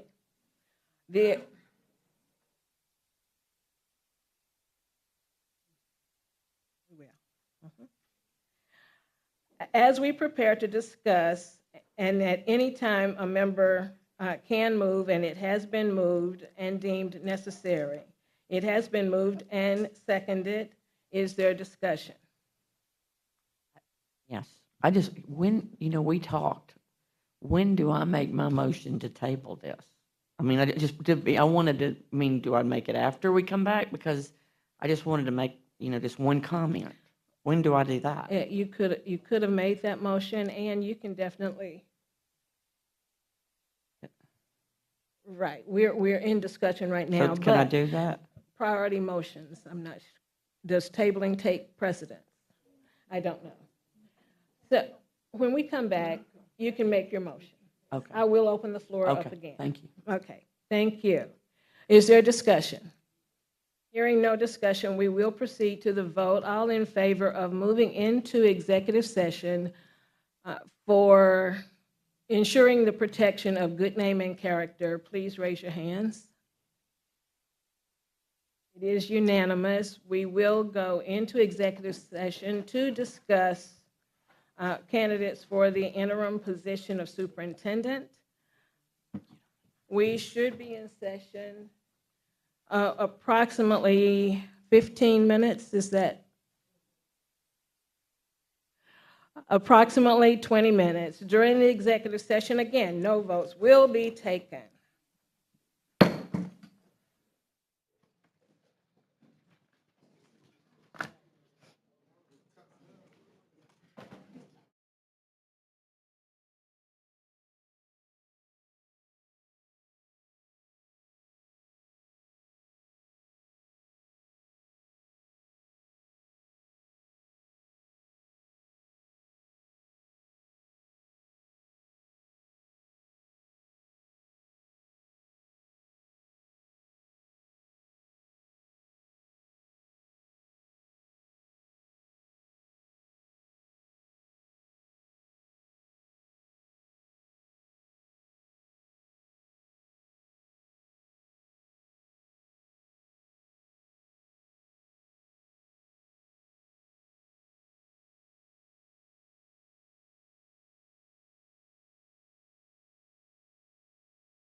The executive session is now concluded. No votes were taken. Now that we have reopened our business session, is there discussion on the topic of interim superintendent? Yes, Madam President. Dr. Keith? Madam President, before we go on, I just want to say this. No one in this room, no one on the board, no one in the community knew we would be as a board where we are right now. Part of what's gotten us here is media. We sat around, pointed fingers. I've been a part of that. And I want to apologize to the public for that. I will say this, a lot of people can look at a president and say, well, why did you let that happen? I think our board members have to look at us and say, what have you as a board member actually done? I know what you've done. To me, all of us have tried to make this, go together. If you look at the community, I've been mad at parts of the community. It's even gone political. And when you look at the media, it just snowballed into this big, huge thing. And some of us, a lot of us, took it personally. And me, hey, stay in your lane. Me, stay in my lane. Well, you know what? Maybe it's time to unify and at least listen to the community. Because before we look at it like the sky's falling or somebody's trying to scare us or somebody's trying to use us, maybe if we just tabled this, I want to make a motion to table it because I think there are so many reasons to table it. We are being forced into something that none of us knew this was coming down the tubes. I didn't, y'all didn't, and we reacted like me in wrong ways, and some of y'all in right ways. But at this point, I think it's time that we do listen to different aspects of the community and some of their ideas and at least table it until we know, hey, we've got the best person, because here's the deal. When we make a decision tonight, and I know we said we were going to do that, and I'm fine if that's what you're going to do. I'm only one vote. But if that's what you're going to do, we've got to sit here and we've got to say, hey, what we're doing is right. And we've only had really 2 or 3 weeks to digest what's going on. So I just want to make a motion to table it. Hope somebody will second me. Is there a second? It dies for lack of a second. Other discussion? Yes. I just want the public to know that these decisions are not the easiest decisions to make, and to Lisa's point, it is very difficult to be in this situation, but I am optimistic that we will move forward in a positive way. I think we have some good candidates who can really fill the spot, and the public needs to know that we are looking at the best person who will be able to keep the momentum going. We know it's a lot of politics happening, but politics aside, it's all about the children and their quality of education. And even in this decision, making sure that all staff members are continuously being supported as well. There does need to, we'll have to have someone in who can give the direction that's needed. And I just, if it's not the candidate of your choosing, just know that this board chose the candidate who would best fit the role for what our district needs. Is there more discussion? Madam President, we do want to make sure that we continue with stability in our system in choosing a candidate that's familiar with the culture and the strategies that will ensure minimal disruption.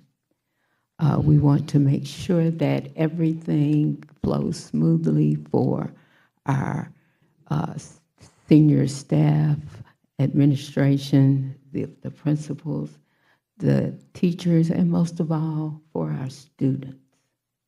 They are the ones that are going to benefit from this the most. So we are going to make a decision. At this time, I would like to nominate candidate B. There has been a motion to select candidate B. Is there a second? I second. It has been moved and seconded that we name candidate B as our interim superintendent. Is there discussion? There is discussion, okay, on the process. So because we had paper, we will not be doing a ballot that we circle. I'm just asking because we had this here. Correct. We provided this so that you would have a name and an identifier so that we could have open discussion and not call anybody by name.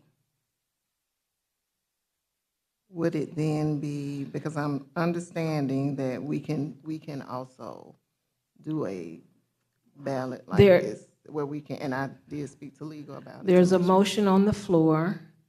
We will have discussion about that motion. Okay. And we'll take a vote, either up or down. One last thing, are we putting all nominations out, or just one at a time? It's one at a time, never mind. I just answered my own question. Do not pay me any attention. My mind was still on the checklist. Go on. Thank you. Further discussion? Hearing no discussion, all those in favor of candidate B, raise your hands.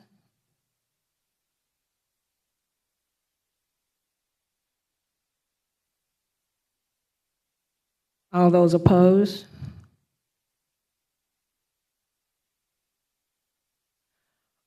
It passes. At this time, the Montgomery County Board of Education puts the name of Ms. Jamie Wilson up as our interim superintendent. The next item on the consent agenda, in the absence of the superintendent, our chief of staff has joined us for conducting of this business. Again, welcome, Ms. Wilson. The first item for approval is the consent agenda. Ms. Wilson. Thank you. Madam President, I recommend approval of the consent agenda items A through G. You've heard the recommendation on behalf of the superintendent.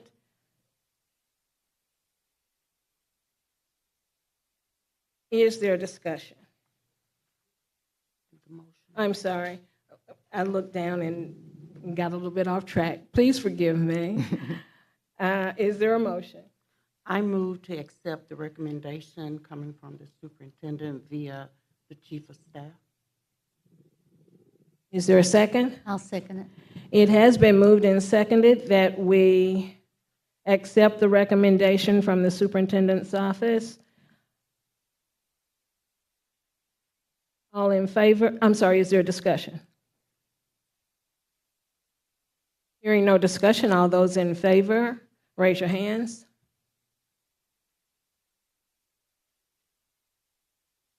Okay, I apologize. The consent agenda. All those in favor, please raise your hands. All those opposed? It passes.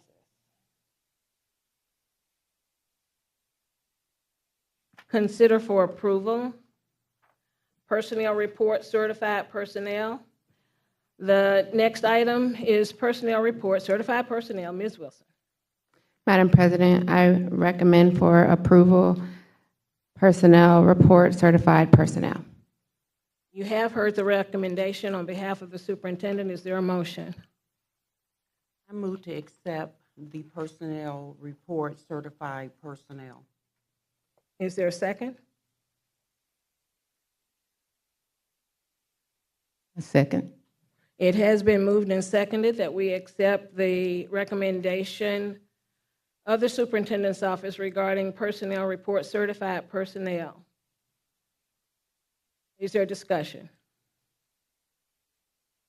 Hearing no discussion, we'll take the vote. All those in favor, let it be known by a show of hands. All those opposed? It passes. The next item is personnel report. Classified personnel. Ms. Wilson.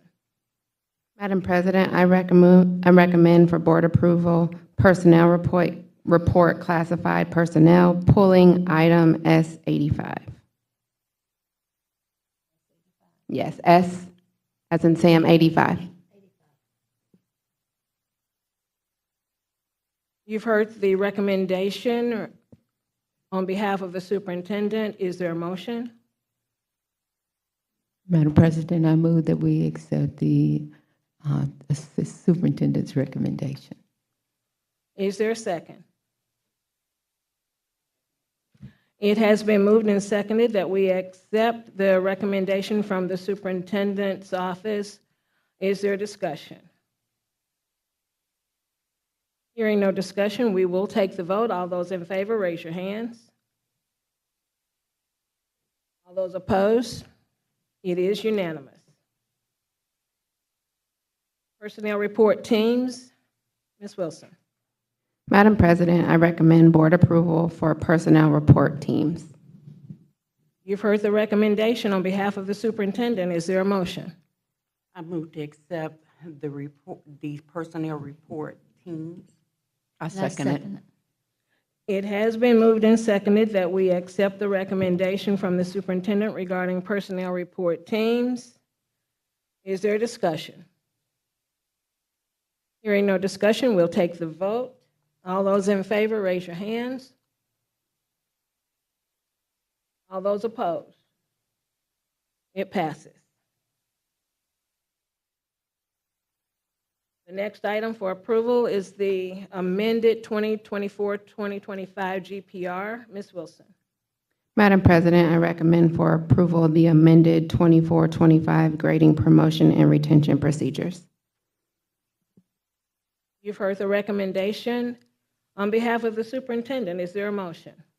I move to accept the amended 2024-2025 grading, promotion, and retention procedures.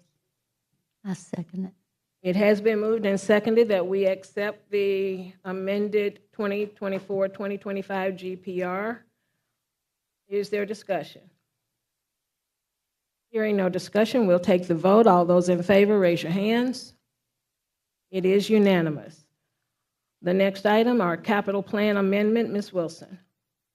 Madam President, I recommend for board approval of the capital plan amendment. You've heard the recommendation on behalf of the superintendent. Is there a motion? I move to accept the capital plan amendment. Is there a second? It has been moved and seconded that we accept the capital plan amendment. Is there a discussion? Hearing no discussion, we'll take the vote. All those in favor, let it be known by a show of hands. It is unanimous. The next item, strategic plan. Ms. Wilson. Madam President, I recommend for board approval the strategic plan. You've heard the recommendation on behalf of the superintendent. Is there a motion? I move to accept the superintendent's recommendation for the acceptance of the strategic plan. Is there a second? I second. It has been moved and seconded that we accept the recommendation for approval of the strategic plan. Is there discussion? Yes. I would like to be sure that those components that's in the HB 500 would be put in the plan because they're going to be looked at, and I don't want us to be out of compliance with this law. And that would be the assigned staff and the financial implications, I'm sorry, that also really looks at the ad valorem tax and what we're going to be spending those funds on. But it would also be good to see the federal and the state and the local and the ad valorem. Is that going to be in there? Thanks. Is there further discussion? Further discussion? Madam President, I think there was a question. Yes, it will be in there.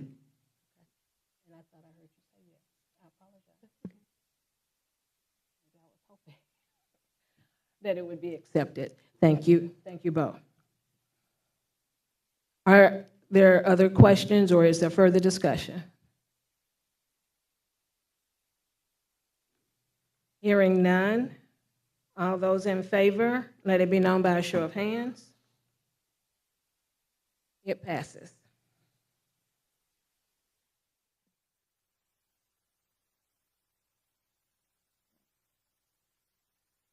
Interim CSFO naming.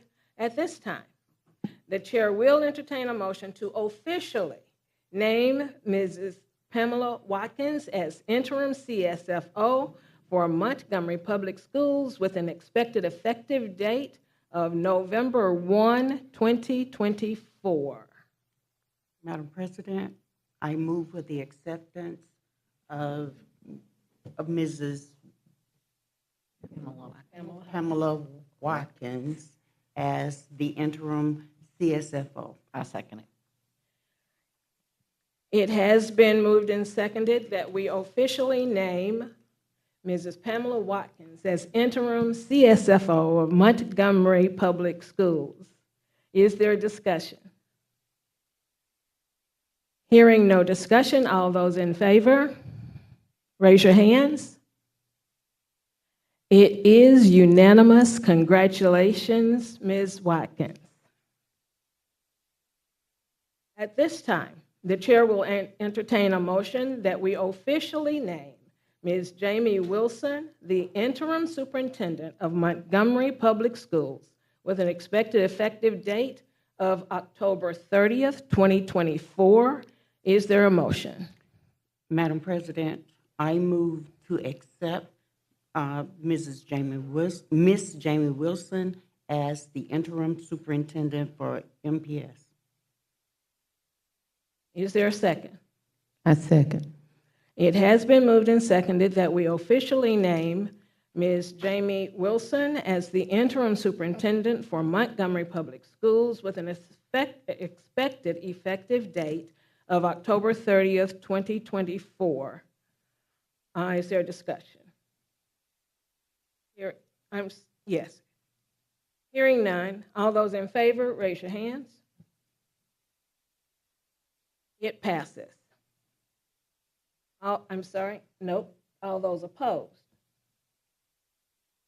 Okay, it passes. All those in favor, raise your hands. All those opposed? It passes. Thank you. Thank you. At this time, with no other items being set for discussion, I'll announce that our November 12 meeting at 5:00 p.m. is scheduled for this training room and will be followed immediately, as tonight, by our work session. The business meeting is adjourned. We will resume immediately for our work session.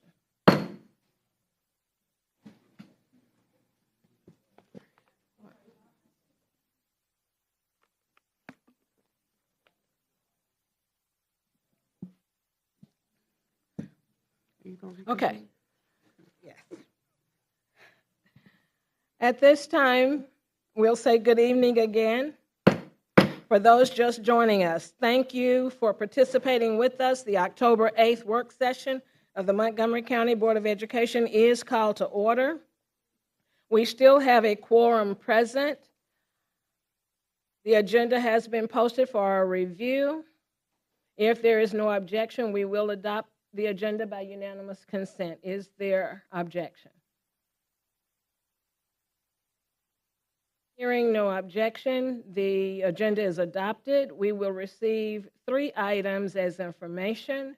The first, a Volkert Inc. update, Mr. Glenn Slater.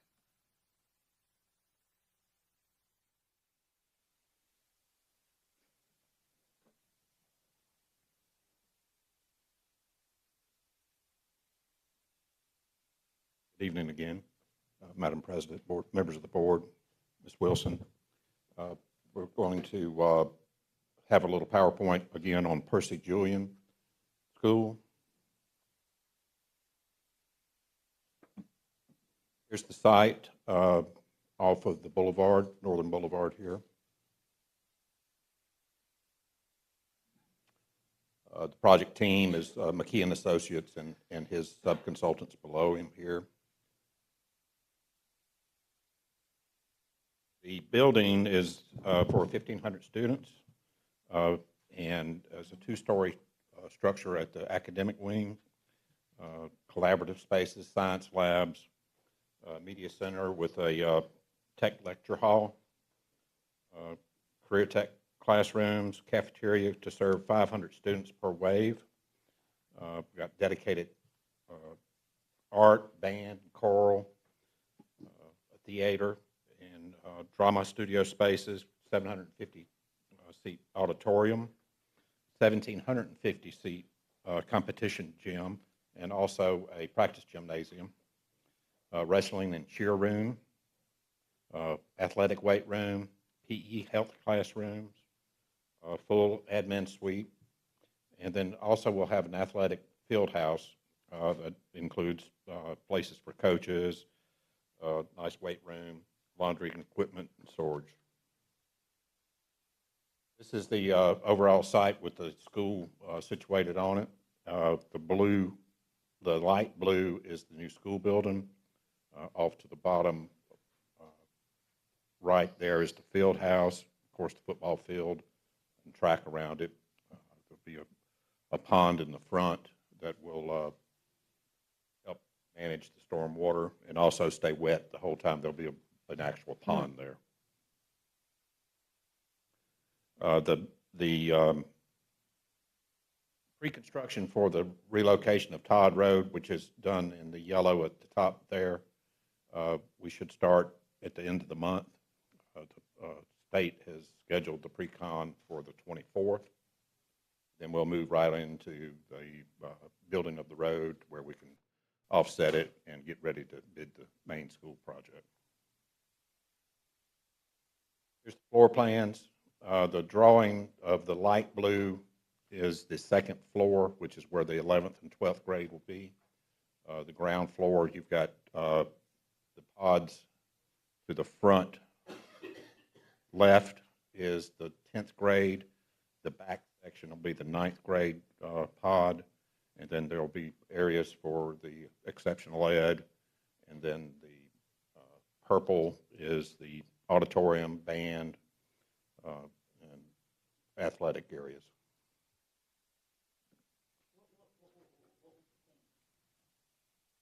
Kitchen and cafeteria. And then the red is the admin suite. There is the an overall view from the bird's eye view, basically from the boulevard, looking toward the front of it, the school here.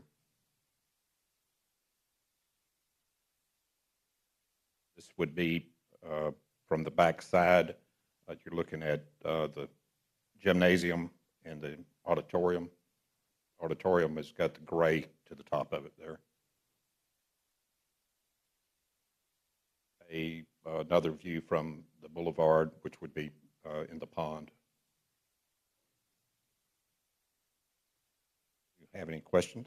Thank you. Are there questions? I have a question. Will you be providing a list of the minority contractors on this job? My question was about the football field. Is that just the practice field, or? It will have a track that'll be competition level track. Okay.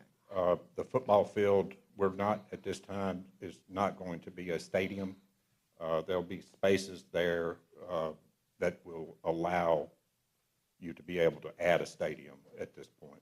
The lighting will be spaced at a point where stands can go in there and support buildings at this time. Thank you. Additional questions? Thank you very much, Mr. Slater. The next item on our agenda, classified drivers, Ms. Wilson. Madam President, I yield to Chad Anderson for this. Good evening, Ms. Wilson, members of the board. This is to enlist classified personnel to assist with driving the buses like we did with the certified personnel. We'd like to move in this direction. Several other districts throughout the state utilize this approach with the national driver shortage that we have, and this would also allow us to fill our ranks. We consistently stay somewhere between 10 to 15 drivers short. We were able to pick up about an additional 10 from the certified that we were able to utilize, so we're hoping this will put us over the top and put us at our goal of reaching full capacity with our drivers. Again, we're working closely with finance and HR to make sure that we adhere to the things we need to adhere to for the working day and make sure that they're fulfilling their normal duties during the day and not intermingling between the two. Thank you. Are there questions? And I think you were answering it when you talked about intermingling. So there would be maybe, and I'm not trying to get into day-to-day, but just to understand, if there are morning drivers, they probably would not have morning duties, afternoon drivers. Correct. We would make sure it fell outside of their normal operating hours of whatever their duties are, just like the certified personnel. And again, we're not reinventing the wheel on this. There are other districts in the state that are doing this that Mr. Watts has been speaking to make sure we dot our I's and cross our T's on that piece. I've worked in a district where it worked wonderfully and discipline is improved and all that good stuff. So it's a good idea. I just want to make certain that we have taken all those into consideration. Thank you. Yes, ma'am. The next item, paralegal job description, Attorney Erica Powell.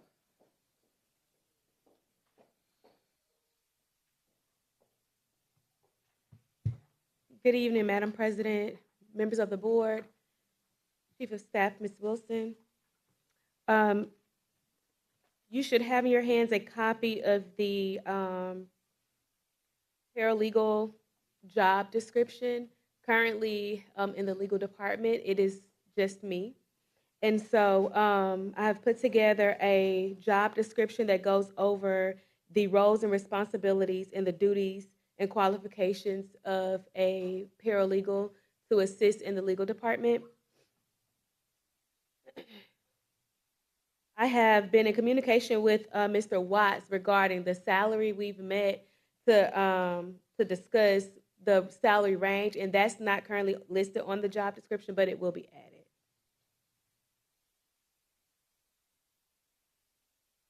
All right, and so for that job description, it is that this position provides support to the in-house general counsel in handling legal issues to include policy, employment and operations, special education, civil rights, subpoena requests, record requests, and contract review, to conduct legal research, prepares and maintains records and correspondences, prepares legal documents, memo drafting, filing, legal documents, and assists with responding to legal questions. That's a general overview of what the roles and responsibilities will be for the paralegal position.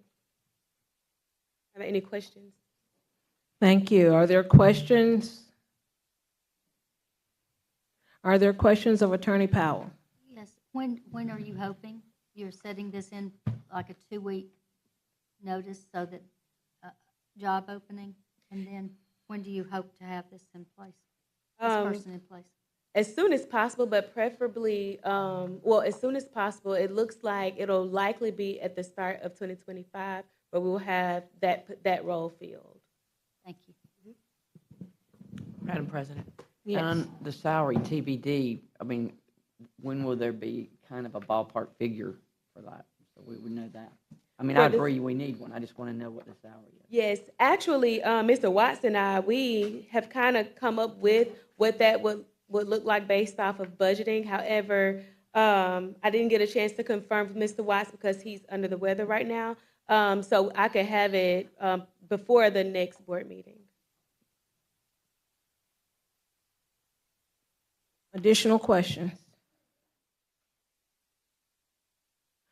Thank you, Attorney Powell. I received no new business items prior to the meeting. Is there anything to be brought before the board? I will make one announcement. I could not put it in as a new business item because we put it in last month, but I will announce that our school board compensation item is supposed to be, well, will be on our, thank you, at our annual meeting in November, on November 12th. We will have that on our agenda for your consideration and your vote. If there are no other items to be addressed at this time, this meeting is adjourned. Thank you.